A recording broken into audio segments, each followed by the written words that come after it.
sa mga bata sa nangyaring kalamidad sa Eastern Visayas, higit na naapektuhan dito ay ang mga bata na nakaranas at nakakita ng mga pangyayaring hindi inaasahan sa kanilang murang edad. Kaya't mungkahi ang mabisa at maagap na therapy sa kanilang mga kabataan upang hindi ito makaapekto sa kanilang pagkatao hanggang sa kanilang pagtanda. Para sa detalye, balitaan mo kami, Sam Ramirez. Hindi lang mga kabahayan at ari-arian ang winasak ni Super Typhoon Yolanda. Higit pa sa pisikal na destruksyon ang iniwang hamon ng delubyo, kundi pati na din ang pinsala sa pisikal, emosyonal at psikolohikal na kaayusan ng mga kababayan nating nakaligtas. Isa sa mga itinuturing na vulnerable sector ang mga bata. The greatest victims will be the children because they have lost parents, so they are now orphans, they have lost their homes, and I always say they have lost their childhood.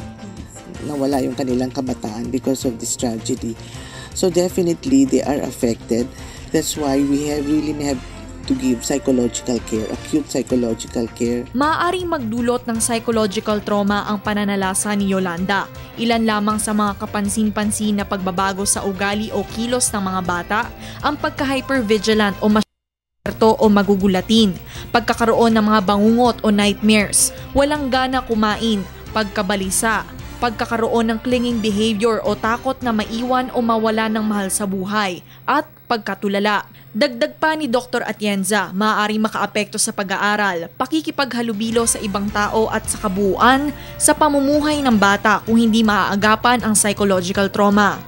Para kay Maria Lourdes Carandang, isang clinical psychologist at espesyalista sa mga bata, ang play therapy ay isang epektibong paraan upang makatulong sa mga bata na malampasan ang takot at pangamba na dulot ng isang traumatic experience sa pamamagitan ng paglalaro, pagkanta, pagsayaw, pagguhit at iba pang gawain.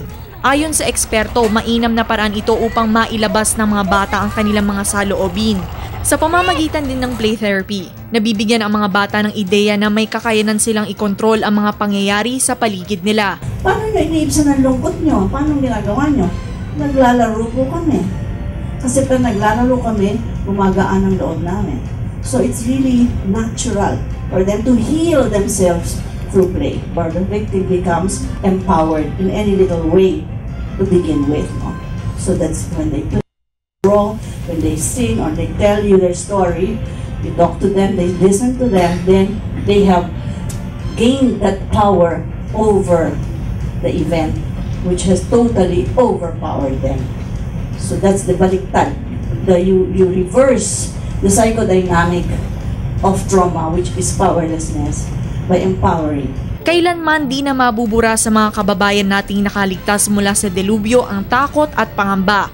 Ngunit maaaring malabanan o maiwasan ang mga masasamang epekto ng trauma sa pamamagitan ng counseling, stress debriefing, pagbibigay suporta at pagpapakita na may karamay sila.